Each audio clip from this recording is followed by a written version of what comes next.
Hello, ladies and gentlemen, and welcome to a Sunday early evening episode of Ted's Boo Cellar with me, your most gracious host, Ted. It is currently 14 past 6 on the 7th of June, the year of our Lord 2020. I don't know why I keep saying the year of our Lord. I'm not religious, but it's just a force of habit, and it's just, I don't know, I just thought I'd give it a light twist to the beginning of these videos. But anyway, today we're taking a look at the third of the Delirium line of drinks by Huyghe. I'm still not sure how to pronounce that blading name of that brewery, but yeah, I'm hoping this one's a bit better than the strong dark beer we tried on Friday. And I mean, it could be better than the blonde beer we tried the day afterwards, but you never know. I always like to be surprised in good ways, and you know, not disappointed, so hopefully it's good. But this is Delirium Red by Huyghe, and this is a strong fruit beer. So it's what I'm hoping it's probably going to be something along the lines of like a nice crick, like one of those traditional Belgian cherry flavoured beers.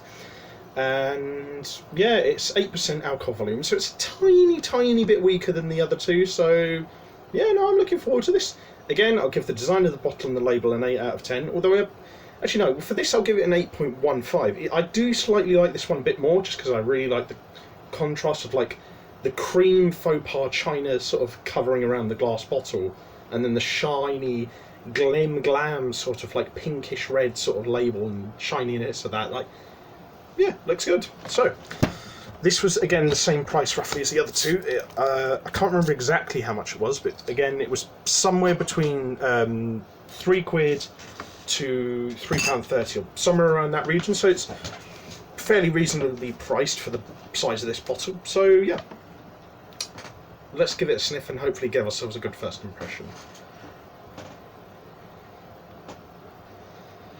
It just kind of smells a bit like the the blonde one from yesterday, actually, just with like a slight twist of like foresty fruits like cherries and blackberries.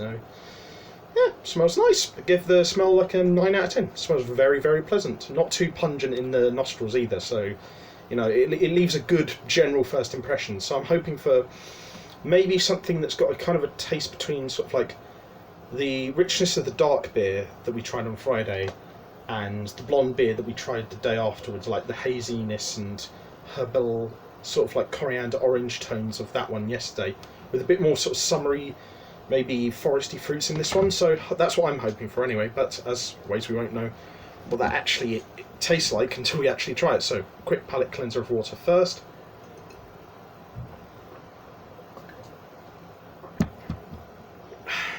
And bottoms up.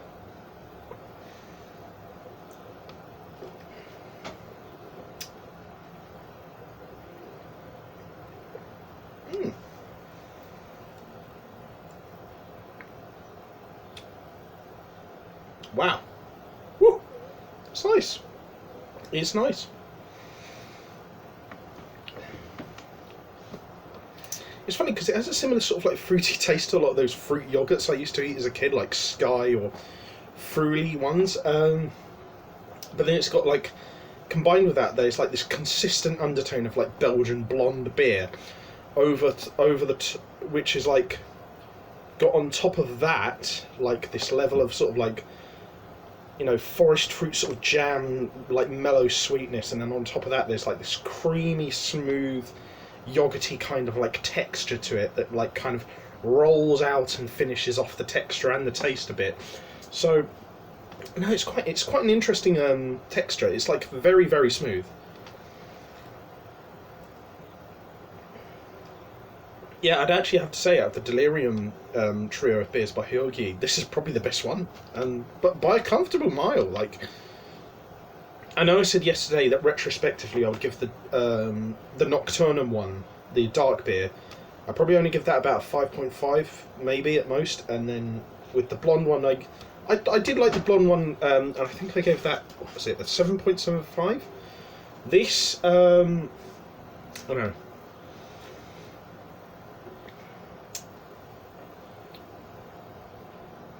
I don't know, I've had better Belgian fruit beers, admittedly, but it's still very, very strong. And in terms of, I mean, its quality, I mean, it is strong in terms of its alcohol volume, considering it's 8%. But I'm struggling to really put it in elite level rating. So 8.5 or above. But it is damn close to that, and it is considerably better, even more so than the blonde beer that we reviewed yesterday. So I'll give it an 8.35 out of 10.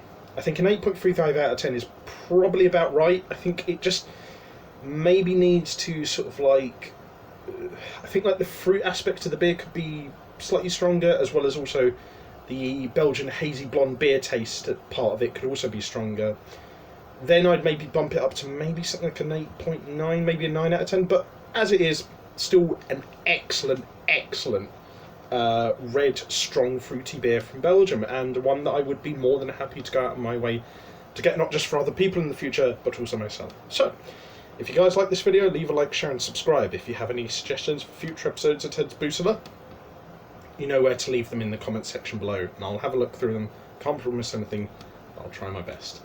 And if you want to check out any of my other online activities, I'll leave the links to my social medias and other YouTube channels in the video description below, so check those out if you're interested. And as always, stay safe, have fun with whatever you're doing, don't do anything I wouldn't do, wash your hands, take care of your family, drink responsibly, know your limits, eat your greens, and I'll see you guys at the bar next time on Ted's Cellar. Bye bye for now.